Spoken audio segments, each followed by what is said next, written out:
औज़ुबिल्लाहि मिनश्शैतानिर्रजीम बिस्मिल्लाहिर्रहमानिर्रहीम अस्सलातु वस्सलामु अलैका या रसूल अल्लाह अस्सलातु वस्सलामु अलैका या हबीब अल्लाह अस्सलातु वस्सलामु अलैका या रहमतल लिल आलमीन।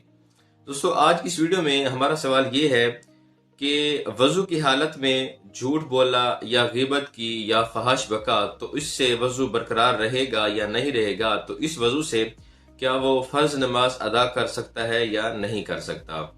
तो दोस्तों, इसका जवाब ये है कि वज़ू की हालत में झूठ बोला, ग़ीबत की या फहाश बका तो इससे वज़ू नहीं टूटेगा।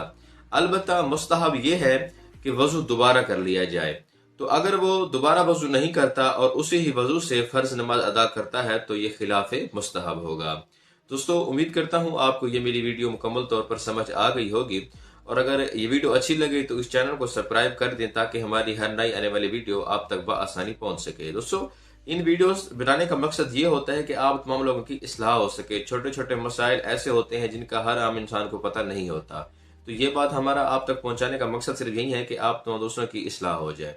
उम्मीद करता हूँ आपको ये मेरी वीडियो अच्छी लगी होगी। अस्सलाम वालेकुम।